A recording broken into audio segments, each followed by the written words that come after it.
Bismillah wa salatu wa salam ala rasulillah amma ba'd. Nous continuons bi'idhnillahi ta'ala notre lecture du livre Mukhtasar Manhaj al-Qasidin. Nous avions vu dans le cours précédent donc les nombres de awrad de la journée. Aujourd'hui bi'idhnillah nous allons voir la mention des awrad de la nuit. Alors, le premier wird, c'est le moment situé entre le coucher du soleil et l'heure de la prière du Isha. Quand le soleil se couche, le fidèle accomplit la prière du Maghrib et s'efforce d'occuper le temps entre les deux prières obligatoires, ça va entre le Maghrib et l'Isha, dans la dévotion. En effet, Anas radiallahu an a dit à propos de la parole divine, à propos d'Allah subhanahu wa ta'ala, ils s'arrachent de leur lit pour invoquer leur Seigneur avec crainte et espoir.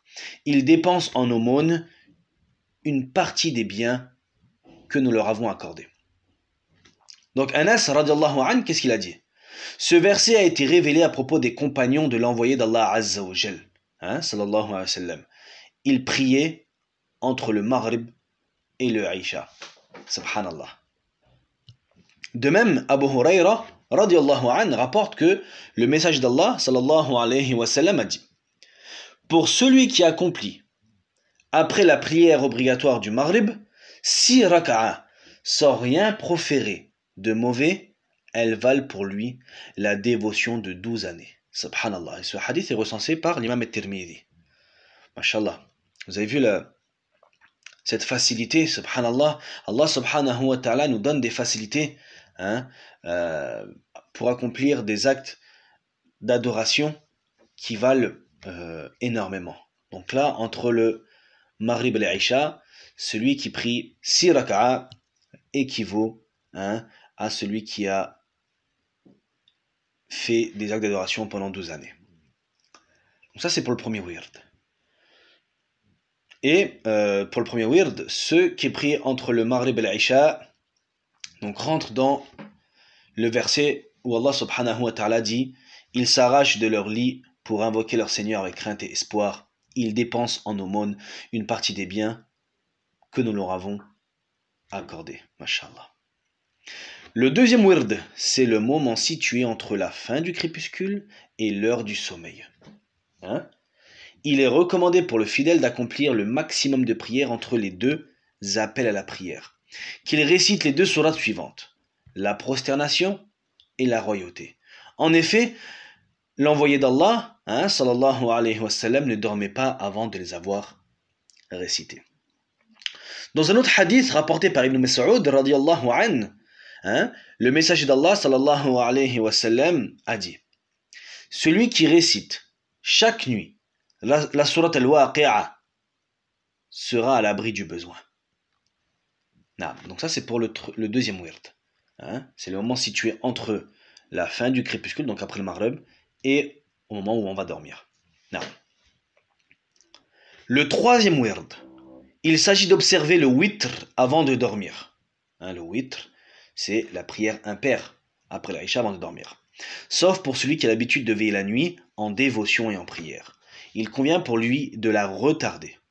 En effet, Aïcha radiyallahu anha disait: durant toute la nuit, le prophète sallallahu alayhi wa sallam a observé le witr au début, au milieu et à la fin de la nuit. Et c'est un hadith qui fait l'unanimité. Ensuite, le quatrième wird, le sommeil. Si nous le comptons comme un wird, c'est parce qu'il est escompté comme une dévotion lorsqu'on respecte ses règles de convenance et qu'on y vise un but louable. Subhanallah. Même le sommeil peut être compté comme un acte d'adoration, à condition de respecter ses règles et de viser un but louable. En effet, Mu'adh radiyallahu an disait: j'escompte la rétribution pendant mon sommeil comme je l'escompte pendant mon éveil. Subhanallah. Vous avez vu? Parmi les bonnes règles du sommeil, il y a celle qui consiste à dormir en état de pureté, en raison de ce qu'a rapporté Aïcha radiyallahu an. Lorsque il voulait dormir, le messager d'Allah, sallallahu alayhi wa sallam, effectuait ses ablutions mineures, donc l'odo, qu'il observait pour la prière. De même, Abdullah ibn Amr ibn al-As disait: on procède à l'ascension des esprits durant leur sommeil, et on leur ordonne de se prosterner au seuil du trône d'Allah subhanahu wa ta'ala. Ceux qui sont purifiés se prosternent au seuil du trône, et ceux qui ne sont pas purifiés se prosternent loin du trône. Subhanallah. D'où l'importance de faire les ablutions juste avant de dormir. Qu'Allah fasse qu'on fasse partie de ceux qui se prosternent juste devant le seuil du trône d'Allah subhanahu wa ta'ala. Parmi les autres règles de convenance du sommeil, il y a celle qui consiste à se repentir avant de dormir. Car il convient pour celui qui se purifie extérieurement, à savoir avec les ablutions, de se purifier également intérieurement. En effet, la mort peut saisir le fidèle pendant son sommeil. Subhanallah. Donc il n'est pas tout de se purifier extérieurement par les ablutions, mais il convient aussi de se purifier intérieurement en se repentant de la journée et des journées qu'on a pu passer dans le péché. Ou pas forcément dans le péché, mais dans l'abandon de certains actes d'adoration. Naam.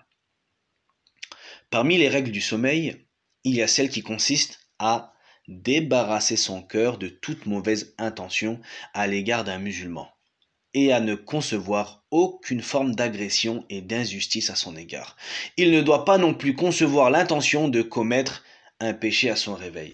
Subhanallah. Parmi les règles du sommeil, il y a le fait de purifier son cœur, donc on a dit des péchés, mais aussi de toute chose néfaste, de toute mauvaise intention à l'égard d'un des musulmans. Subhanallah. D'apaiser son cœur de toute chose. Parmi les autres règles, il y a aussi celle qui consiste, pour celui qui a une recommandation à faire, à ne pas dormir avant d'avoir formulé sa recommandation par écrit et à l'avoir fait, et à l'avoir près de lui, parce qu'il est rapporté dans les deux sahih, à savoir le sahih Bukhari ou le sahih Muslim, d'après le hadith transmis par Ibn Omar, radiyallahu anhu, que le prophète sallallahu alayhi wa sallam a dit: il convient pour tout individu musulman qui doit recommander quelque chose de ne pas passer 2 nuits sans avoir consigné sa recommandation près de lui. Mashallah. On ne sait jamais si la personne meurt dans son sommeil, que les gens sachent ce qu'il avait comme recommandation. Il convient également pour le fidèle de ne pas exagérer dans la préparation du lit pour profiter de son sommeil, car cela favorise trop le sommeil. En effet, le prophète sallallahu alayhi wa sallam a dit à propos de son lit qui avait été bien préparé: cette nuit, son contact m'a privé de la prière. Subhanallah. De même, le fidèle ne doit dormir que s'il est dominé par le sommeil. En effet, les anciens pieux ne cédaient au sommeil que lorsqu'il les dominait.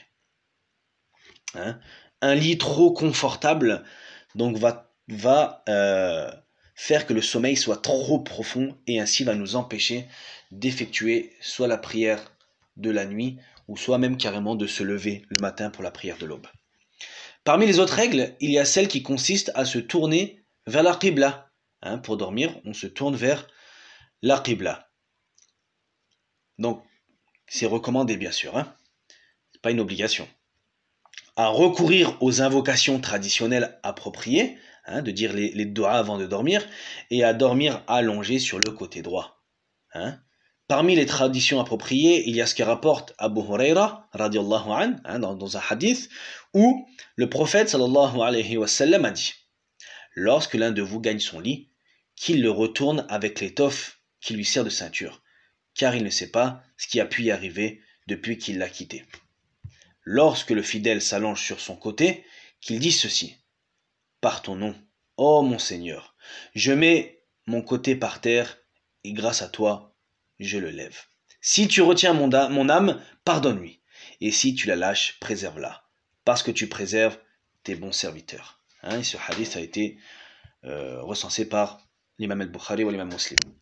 On revient dans les livres d'invocation pour pouvoir l'apprendre, Inch'Allah, et pouvoir la dire.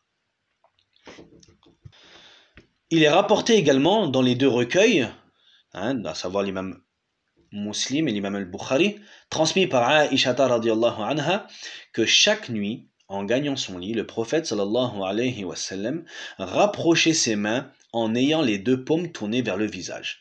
Puis, il soufflait légèrement et récitait les 3 dernières sourates du Coran. Ensuite, il essuyait avec ses mains tout ce qu'il pouvait atteindre de son corps, en commençant par sa tête et son visage, et en poursuivant avec l'avant de son corps. Il répétait cela 3 fois.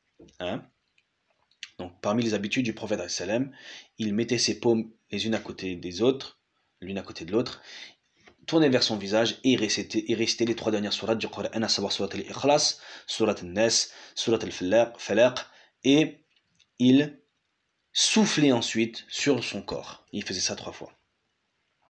On rapporte également, d'après Ali, radiyallahu anhu, que le prophète sallallahu alayhi wa sallam a dit. Donc a dit à Ali et à Fatima, la fille du prophète sallallahu alayhi wa sallam, radiyallahu anhum. Lorsque vous gagnez votre lit commun, glorifiez Allah 33 fois, louez-le 33 fois et affirmez sa grandeur 34 fois.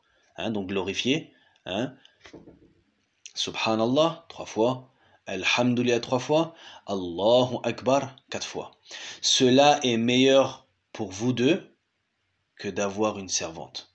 Hadith authentique. Et de même, le hadith d'Abu Huraira radiallahu anhu concernant la garde des recettes de l'aumône du Ramadan, et qui est certes bien connu. Il y est mentionné qu'un démon a dit à Abu Huraira: lorsque tu gagnes ton lit, récite le verset du trône, Ayat al-Kursi.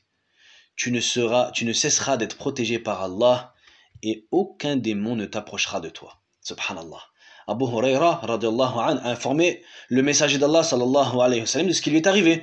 Et il lui a dit: certes, il a dit vrai, bien qu'il soit un menteur. Donc certes, cette parole-là, elle est vraie, bien que les démons sont des menteurs. Ensuite, le 5e wird de la nuit, il débute dès la fin de la première moitié de la nuit. Dès la fin de la première moitié de la nuit. Et se poursuit jusqu'à ce qu'il ne reste de la nuit que le 6e.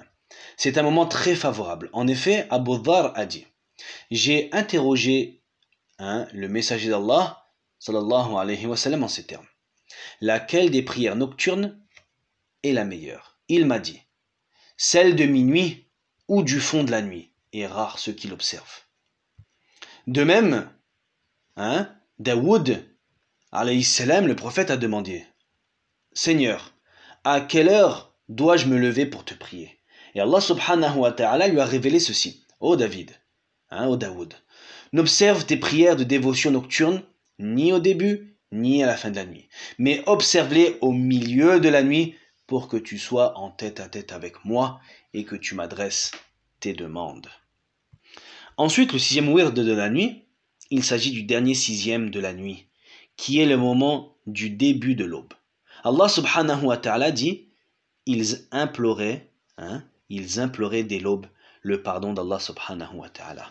Et il est dit par ailleurs dans le hadith: la récitation de l'homme à la fin de la nuit porte le témoignage des anges.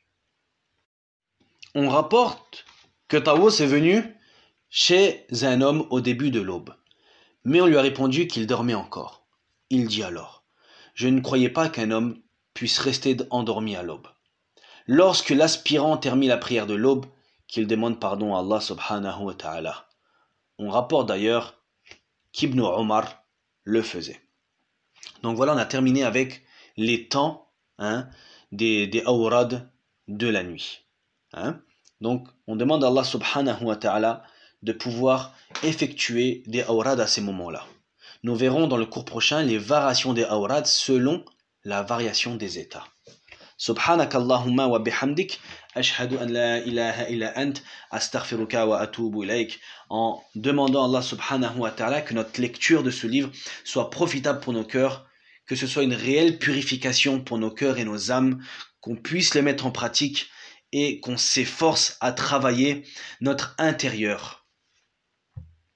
Wassalamu alaikum wa rahmatullahi wa barakatuh.